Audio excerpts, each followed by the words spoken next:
Assalamualaikum warahmatullahi wabarakatuh. Selamat sore, selamat bertemu kembali. Salam sejahtera buat kita semua.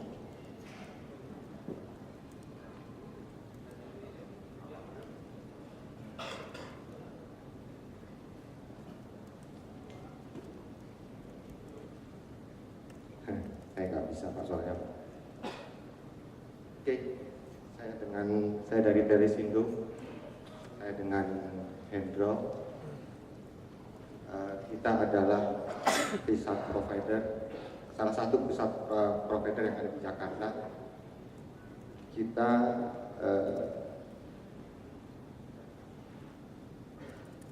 Saya dengan Hendro. Lalu tadi rekan saya membantu dengan Bambang. Saya asli Jogja Pak. Ini saya kedua kalinya ke Jogja untuk menghadiri MUM ini, dan teman saya sendiri mungkin juga orang Jogja juga Pak. Melihat dari namanya saya orang Jogja Pak, orang Jawa maksudnya Pak.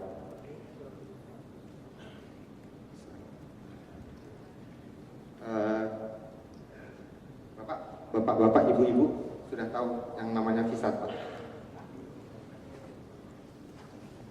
Sudah atau belum Pak? Bu? Kalau belum, berarti saya harus jelasin dari awal Pak. Visat itu adalah satu sarana, atau kalau kita bicara mengenai FO atau yang lainnya, ini hal yang sama, tapi ini menggunakan satelit. Nah, kita adalah salah satu provider yang mengadakan, kita sewa dari Telkom Pak. Dari Telkom kita hanya menyewakan bandwidth-nya saja.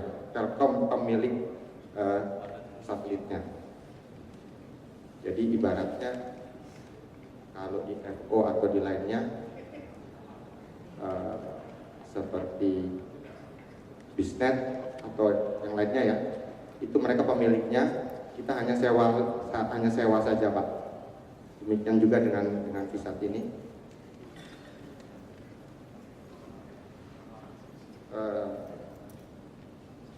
Kita berdiri dari tahun 94, sudah cukup lama, sudah 20 tahun kita Pak. Lalu mission statement kita adalah high performance and competitive solution to innovation with utmost customer care. Dari misi kita, ya kita coba untuk melayani dengan baik Pak, dengan inovasi yang ada di kita, dan kemudian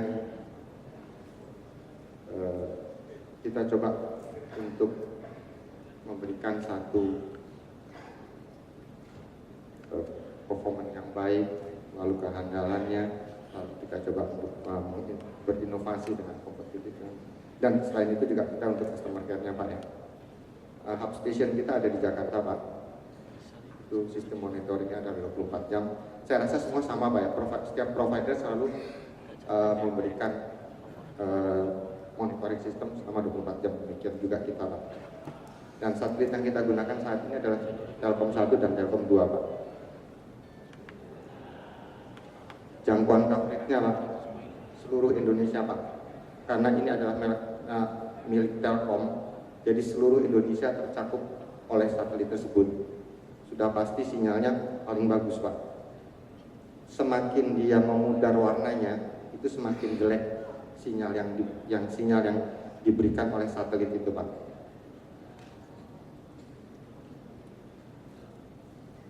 Tipikalnya dari untuk Visat adalah seperti halnya yang lainnya Pak. Seperti yang tadi saya sebutkan, seperti FO atau dan yang lainnya. Itu hanya untuk corporate data networknya Pak, untuk ARP bisa digunakan untuk voice, untuk video conference, internet access, CCTV, email, dan seterusnya Pak.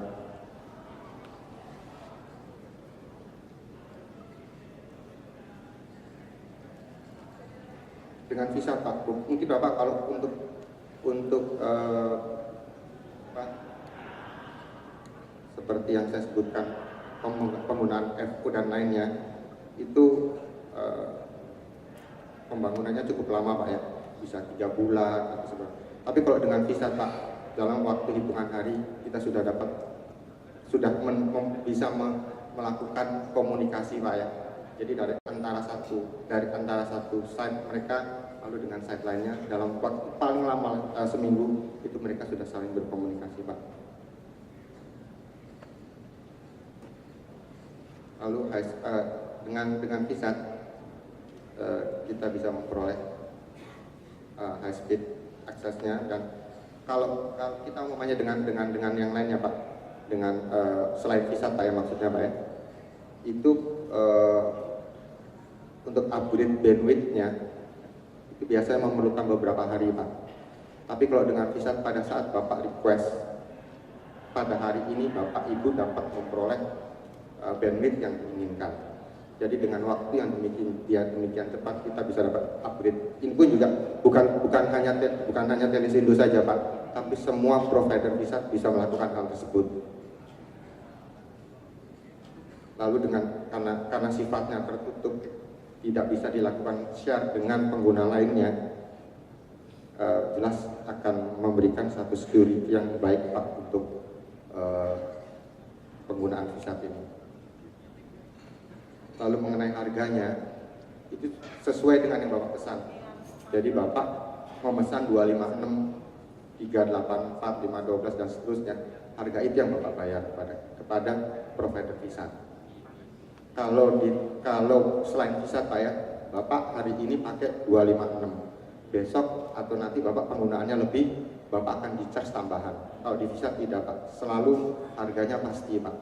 Bapak 256, itu yang Bapak dapat, itu yang Bapak bayar. Dan sistem monitoringnya setelah saya sebutkan tadi selalu 24 jam Pak. Dan untuk VSAT sendiri Pak, Bu, itu komponen yang dipakai sedikit sekali. Dalam arti begini, kalau di tempat lain, kalau selain VSAT, ya ada yang namanya apa? Maaf, saya kurang begitu mengerti mengenai teknis ya. Jadi kalau kita dengan FO lah katakan demikian, dia harus ada POP, lalu kemudian ada apa dan seterusnya. Perangkat yang dipergunakan itu cukup banyak. Tapi kalau kita di VSAT itu hanya 3 komponen, yaitu satelit disknya sendiri yang berukuran, di tempat lain ada 1,2, 1,8, 2,4, 3,8, 5,4. Tapi yang kita pergunakan adalah 2,4 dan 3,8. Kenapa kita menggunakan antena 2,4 dan 3,8? Pertama, baik untuk apa? Jadi kalau semakin besar antena tersebut, dia akan semakin baik untuk menangkap sinyalnya. Kalau kita seperti bapak-bapak, ibu-ibu lihat di ATM, itu mereka memakai 1,2 atau 1,8 kalau nggak salah. Nah, kalau untuk ATM saja itu mencukupi. Kenapa mencukupi? Dia hanya untuk data saja. Jadi dia mencukupi untuk 1,2 atau 1,2 atau 1,8. Tapi kalau yang kita tawarkan dari Telesindo itu biasanya 2,4 atau 3,8. Karena data yang biasa dikirimkan itu bukan data teks seperti di ATM tersebut atau di bank. Itu yang kita tawarkan biasanya itu bandwidth-nya cukup gede. Jadi nggak memungkinkan kalau seandainya antena itu kecil, dia harus besar supaya bagus untuk sinyalnya. Nah, dengan demikian biasanya kita kalau ke customer, Pak, Bapak ada lokasi yang cukup besar Pak untuk naruh antena kita Pak. Kesulitannya memang demikian Pak. Untuk di VSAT itu adalah tempatnya harus ada, entah di roof mereka. Biasanya kalau di ruko saya roofnya nggak ada, bentuknya genteng. Ya di halaman nggak ada juga, ya di sebelah ruko. Oh nggak ada juga, ya nggak usah pasang VSAT Pak, gitu loh Pak. Kita tarik nanti backhaul aja Pak. Ya berarti nanti kita ada backhaul lagi Pak. Bapak tahu backhaul Pak ya? Seperti Bu ya. Tahu backhaul nggak Pak? Pak, apa? Pak, ada ya orangnya ya. Backhaul itu jadi yang di sini saya tidak jelaskan backhaul itu apa, tapi maksudnya di sini tidak saya jelaskan backhaul itu gimana. Backhaul itu adalah satu penghubung antara customer kita dengan NOC kita Pak. NOC kita tadi ada di Jakarta Pak. Entah itu berupa apa frame relay atau apalah, saya nggak gitu paham produknya. Itu nanti yang memancarkan dari kita Pak, untuk sinyal satelit tersebut. Paham Pak ya? Paham Bu? Habis makan tadi ya, tidur. Nah, lalu yang kedua, satelit modem Pak, Bu. Satelit modem itu bentuknya, kebenaran saya nggak ada datanya, persis seperti bentuknya panjang, mungkin sebesar ini, dengan panjang mungkin yang lebar sebesar ini juga.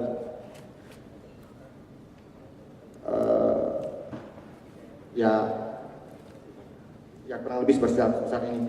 Lalu kemudian ada indikator-indikatornya, tapi tidak mungkin sama ini seperti satelit modemnya Speedy kalau Bapak pernah tahu, tapi dia dalam bentuknya kecil, kalau kita agak cukup besar. Nah lalu kemudian satu lagi adalah satelit transponder. Itu adalah yang selalu saya bilang tadi saya bilang adalah miliknya Telkom. Kita hanya penyewa Pak. Bapak kalau bilang kalau itu Telesindo cuma broker aja, saya setuju Pak. Kita cuma broker. Tapi kita broker punya alat Pak. Sebagian alat punya kita jual transpondernya Telkom.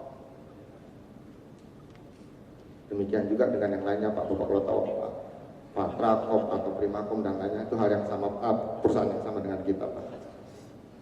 Frekuensinya yang kita pakai adalah C-band Pak. Teknologi yang ada di kita, dulu kita menawarkan yang namanya SCPC Pak. SCPC itu adalah inbound dan outboundnya dengan bandwidth yang sama Pak. Katakan inboundnya 256, outboundnya 256 juga, simetris bentuknya Pak. Tapi itu bisa dalam waktu seketika bisa dirubah Pak, jadi dari 256 tolong rubah jadi 512, tolong rubah jadi sekian, itu cepat Pak. Jadi tapi bentuknya tetap simetris, up and down-nya sama Pak. Nah lalu kemudian atas bantuan Mikrotik Pak, kita bisa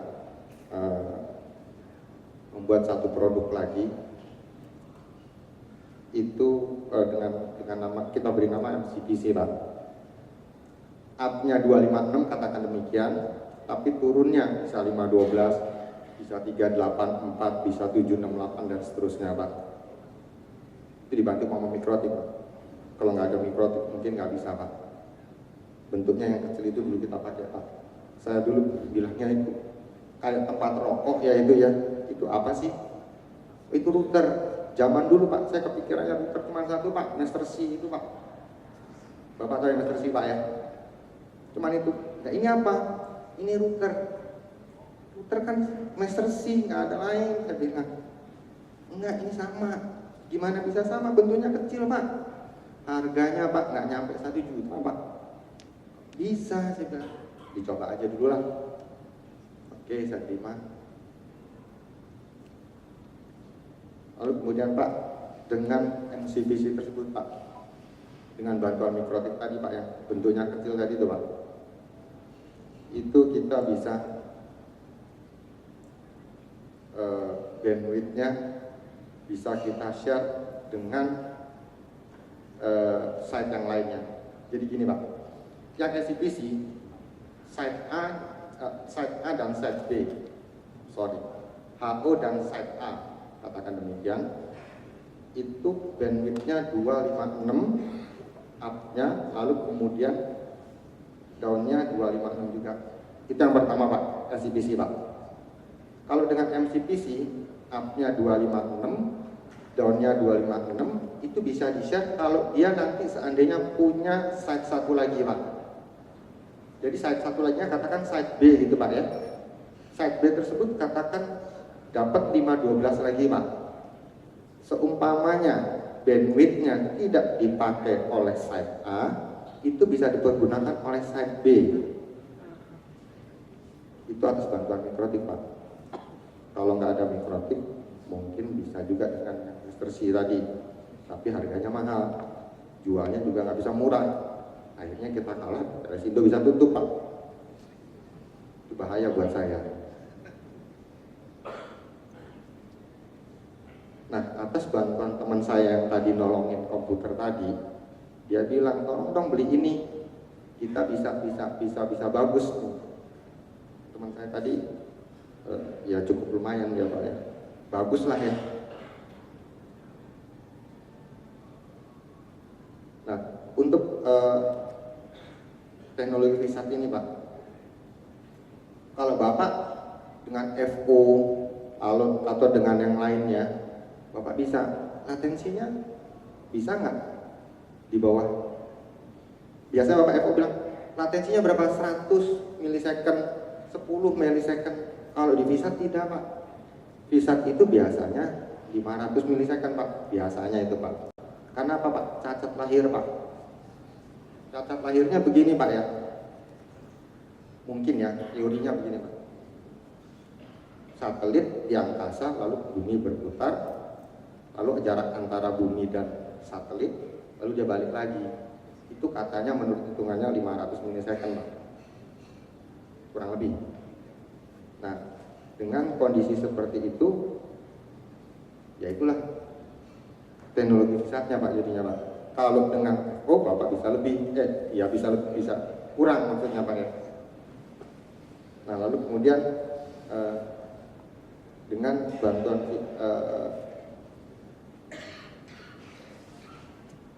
dengan teknologi ini, dengan teknologi MCPC, kita bisa share bandwidth yang tadi saya cerita Pak. Lalu kemudian throughput-nya pun tanpa overhead. Jadi apa yang kita berikan, kalau zaman dulu Pak, saya berhitung untuk biaya Pak 256, bandwidth 256, saya bebankan Bapak tidak bandwidth 256 Pak, tapi saya bebankan bandwidth Bapak hitungannya 384, karena yang sisanya sekian kbps untuk overhead bandwidthnya, overheadnya Pak. 256-nya adalah saya deliver ke Bapak. Tapi kalau sekarang 256 yang terpakai, yang saya tawarkan ke Bapak pun dengan harga yang sama 256 juga Pak. Jadi saya nggak ngambil untung di situ Pak, nggak ngambil untung di overheadnya Pak. Kalau zaman dulu saya ngambil Pak. Saya bilang ke Bapak, Bapak harusnya 256, tapi saya nggak mau Pak, overheadnya dibebanin saya bebanin Bapak. Saya ngomongnya demikian, tapi sebenarnya saya juga untung juga dari situ gitu loh Pak. Nah, dengan mikrotik kita dulu awal Pak, kita awal mempergunakan mikrotik yang versi 2927. Saya nggak ngerti Pak. Dulu saya nggak ngerti mikrotik. Jadi saya nggak pernah lihat Pak bentuknya kayak apa Pak yang 2927 ini Pak. Jujur Pak, saya nggak tahu Pak. Itu menggantikan proxy server Pak. Bu, maaf dari tadi saya telat menyebut ibunya Bu ya. Selalu kemudian kita tahun 2006 kita beli DOM. Tadi saya sebenarnya udah di set, sebenarnya tadi sebelum saya maju saya tanya sama teman saya, DOM itu artinya apa sih? Teman saya jelasin, cuma sampai di sini saya lupa, jadi saya nggak bisa jelasin lagi gitu.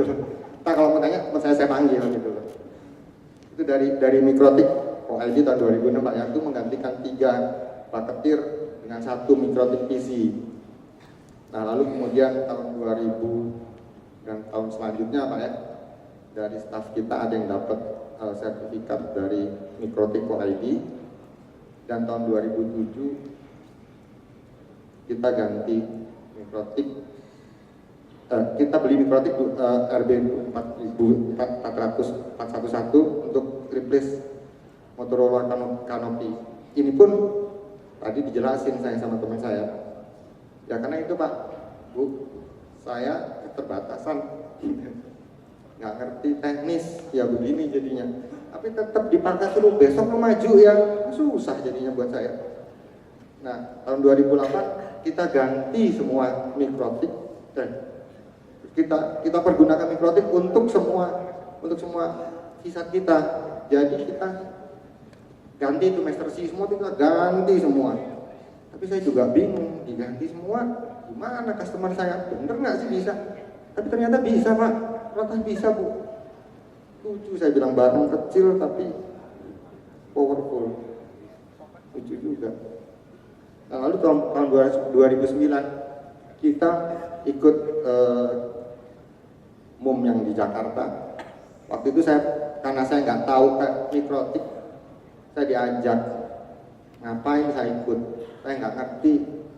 Saya ikut aja, ntar lama-lama juga ngerti kok. Itu adanya kalau nggak salah di Hotel Dusit waktu itu. Ya udah ikut, datang, lihat sebentar, saya pulang. Yang tahun berikutnya saya diajak lagi, yuk ikut lagi. Iya dia ikut. Saya datang, makan, pulang. Nggak ngerti. Nah, yang di mikrotik, yang kita gunakan di mikrotik, saya rasa standar banget ya. Manajemen bandwidth, firewall, segala macam dan seterusnya. Nah, mestinya ngerti lah bapak-bapak ya daripada saya Pak ya.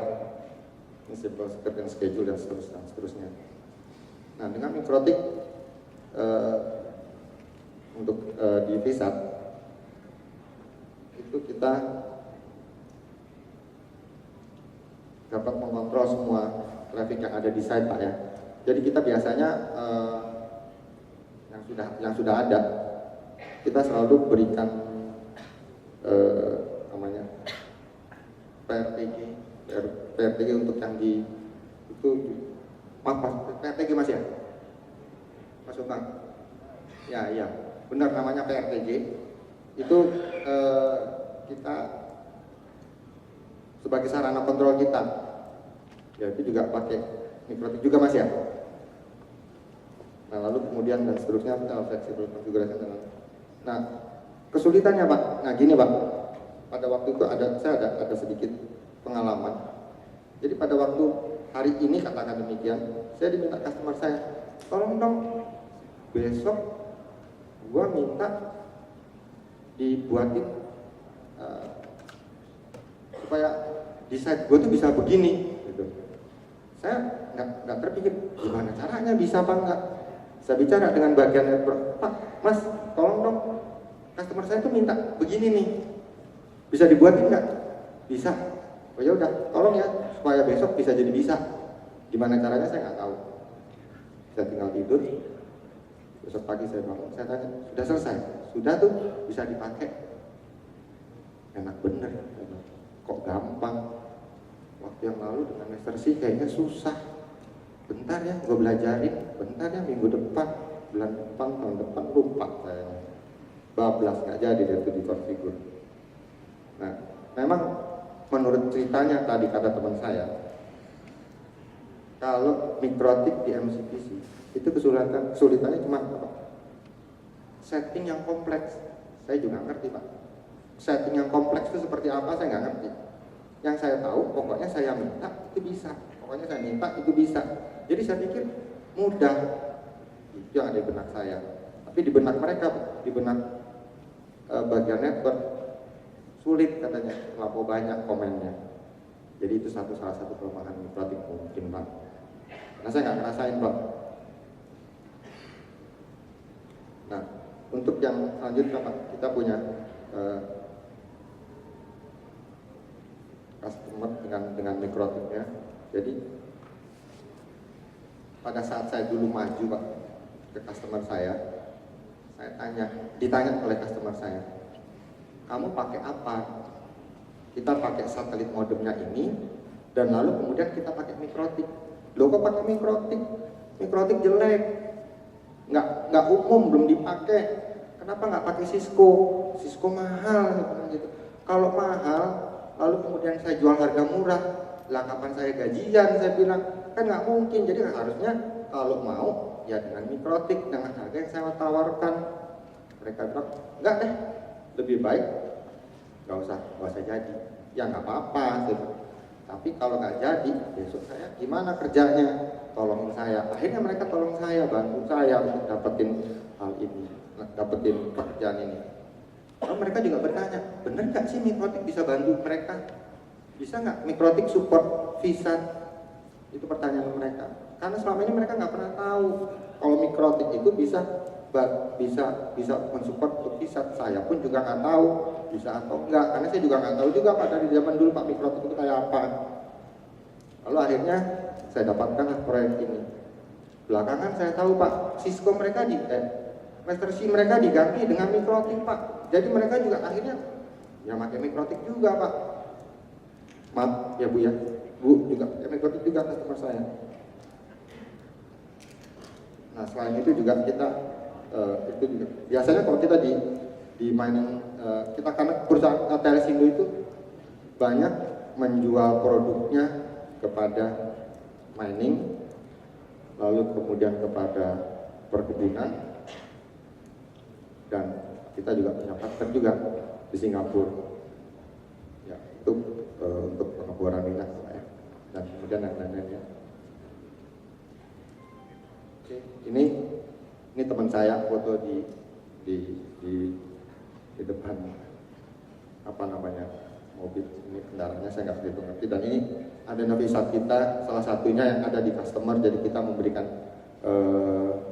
dua antena di mereka karena penggunaannya mencapai 21 mega di tempat mereka, jadi kita berikan dua antena, satu untuk redundant. Oke, thank you.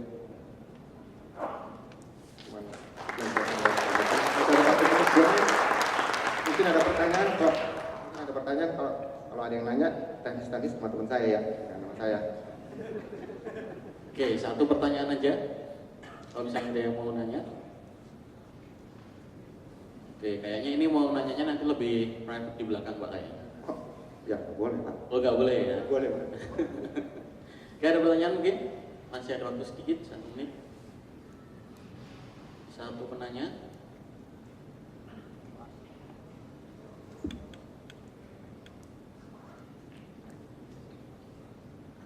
Oke, deal. Ada yang nanya? Mana? Oh ya. Sah-sah Mas ya. Sebelumnya terima kasih. Ini saya simpel aja ingin tanya. Dulu memulai bisnis ini kira-kira modal berapa? Sekarang untungnya berapa gitu? Untungnya? Dengan artinya bisa cerita lah, mungkin terkait dengan teknis kan artinya bahwa Gini Pak. itu aja Pak. Saya pengalaman ya. Terima kasih Pak. Dulu gini Pak. Waktu saya berdiri ini Pak, saya belum punya mobil Pak. Tapi sekarang udah punya 2 Pak. Ya, udah punya 2. Ya nggak perlu tahu kali mobil apa kan, boleh-boleh aja gitu Pak. Mobilnya saya beli tahu-tahu nggak jalan kan bisa aja beli harga murah, mobil di kebun kan boleh. Yang penting kan punya mobil 2 Pak. Ada lagi Pak? Oke, cukup kalau ini waktunya sudah habis. Ya. Oke, waktunya sudah habis. Kalau nanti mau nanya kayaknya boleh langsung SMS saja Bapaknya. Oke, baik. Terima kasih. Assalamualaikum warahmatullahi wabarakatuh. Oke, beri tepuk tangan yang meriah.